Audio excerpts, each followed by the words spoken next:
Coca-Cola vient d'annoncer qu'ils renonçaient à faire des efforts pour réduire leur production de plastique. Ils faisaient des efforts? Mais quand? Mais quoi? Mais quoi? Ça fait des années que Coca c'est le plus gros producteur de plastique au monde. Ils faisaient pas des efforts. Non, ils faisaient 10 pompes tous les 3 mois le temps de se remettre des courbatures. Voilà ce qu'ils faisaient grand max. Ils avaient pris l'abonnement à la salle parce qu'ils voulaient devenir sexy et musclés, mais 35 € par mois, faut pas déconner non plus. Non, on résilie l'abonnement, on résilie l'écologie, toutes les promesses, c'est terminé, c'est sous le tapis. Hop. Ça n'a aucun sens que Coca annonce ça. C'est comme si Zidane il débarquait, il disait bon, j'arrête de faire des efforts, je ne vais plus essayer de faire repousser mes cheveux. Oui, bah nous on y croyait déjà plus depuis un moment.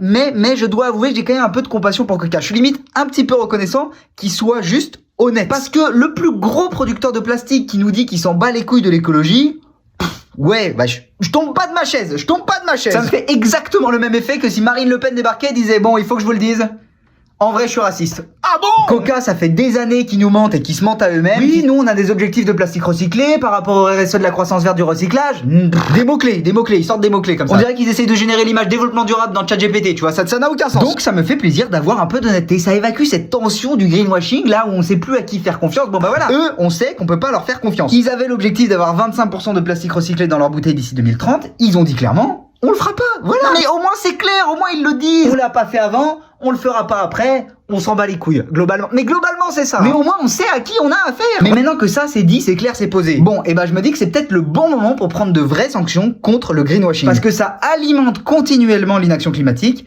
et ça aggrave la situation jour après jour. Ah, le Coca.